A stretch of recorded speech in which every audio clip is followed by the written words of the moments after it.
the salary slash compensation is just one vector of value that you get from a company that you join, right? Another one that you get is you get the learning, whatever it is that they get expose you to. Another one that you get is a network that you build while you're there, right? So there's all these other things that also in kind of in aggregate, and maybe and I think it's common for people to over-index on the compensation or the kind of current compensation and under-index on other things that.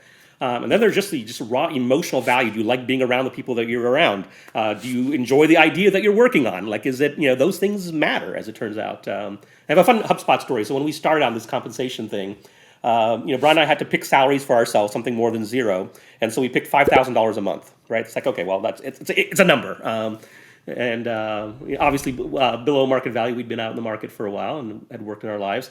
So when we hired employee number 3, we had to decide what we were going to pay them, $5,000. Hired employee number 4, $5,000. And so we just built, it's like, okay, if you're here for the salary, you're here for the wrong reason, right? That's not why you're going to join this motley crew of folks. And that lasted a while. And then it kind of has this inertia built in where it's like, okay, well, all of us sitting in the room chatting with you that we're trying to get you to join the company are all paying ourselves $5,000 a month. Now, what do you think you should be able to get when all of us are making $5,000? Of course, that doesn't last forever, and you have to...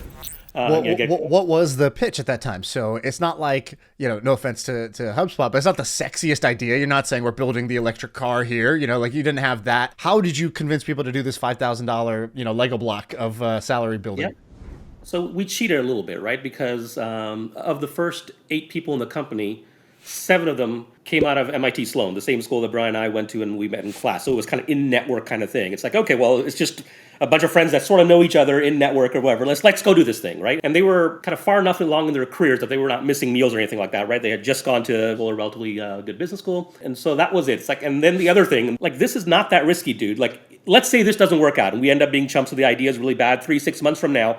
You'll basically be able to pick up where you left off, right? There's no loss other than the opportunity cost of those 3 to 6 months. This is not like a irreversible lifetime decision that I've made this call and that's all I'm going to have to be able to do for the next 5 or 10 years. And that was enough.